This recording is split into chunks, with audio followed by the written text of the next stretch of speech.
এই বছরে আমার মা মারা গেছে। সো এবছর যদি আমার শুটিং নাও থাকতো, আমার কাছে মনে হয় না যে সেই উৎসবে আমি থাকতাম।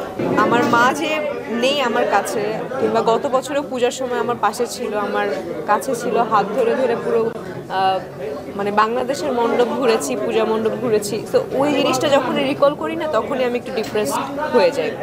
আমি যে পূজা চিনি, সেই পূজা চিনিকে আসলে দেখা যাবে না, 1% দেখা যাবে। প্রায় এক মাসের মতো আমার রাহেন রাফি ভাইয়ের সাথে কথা হচ্ছে, এবং প্রত্যেক দিনই স্ক্রিপ্ট সিটিংয়ে বসছি, প্রত্যেক দিনই কথা বলছি, প্রত্যেক দিনই কীভাবে নিজের ক্যারেক্টার কিংবা সবার ক্যারেক্টার একটু ডেভেলপ করা যায় ওইটা নিয়ে কথা বলছি।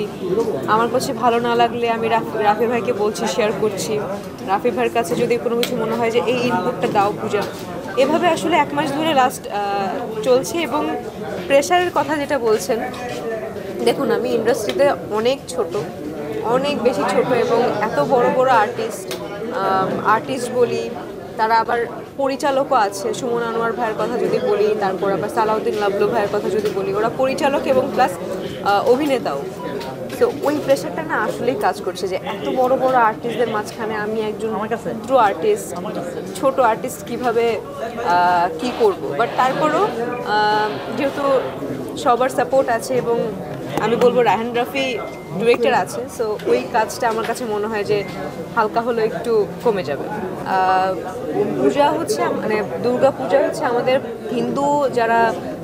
হিন্দু ধর্মাবলম্বী যারা আছে তাদের জন্য অনেক বড় একটা উৎসব যেটাকে বলি। সো ওই জায়গা থেকে সব হিন্দুদেরই একটা আলাদা এক্সাইটমেন্ট আছে, বাট আমারও সেই এক্সাইটমেন্টটা ছিল, এখন নেই, বিকজ অফ এই বছরে আমার মা মারা গেছে। সো এবছর যদি আমার শুটিং নাও থাকতো, আমার কাছে মনে হয় না যে সেই উৎসবে আমি থাকতাম। আর যাই হোক, ভালো হয়েছে, উপরওয়ালা যা করে ভালোর জন্যই করে। এখন আমি একটু কাজে ব্যস্ত থাকবো, কাজে ব্যস্ত থেকে নিজেকে আসলে আমার মা যে নেই আমার কাছে, কিংবা গত বছরও পূজার সময় আমার পাশে ছিল, আমার কাছে ছিল, হাত ধরে ধরে পুরো মানে বাংলাদেশের মণ্ডপ ঘুরেছি, পূজা মণ্ডপ ঘুরেছি। তো ওই জিনিসটা যখন রিকল করি না, তখনই আমি একটু ডিপ্রেসড হয়ে যাই।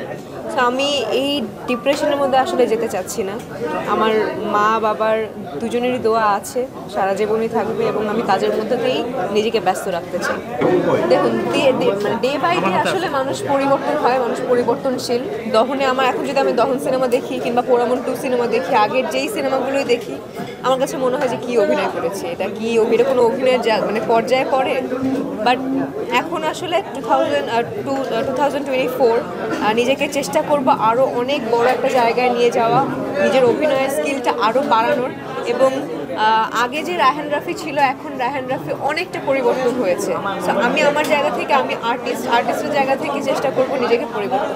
আপনারা আসুক কাজটি, কালকে আমরা যাব, শুটিংয়ে যাব। তো তখনই আসলে শুটিংটা শুরু করি, যখন রিলিজ হবে তখনই আপনারা বুঝতে পারবেন।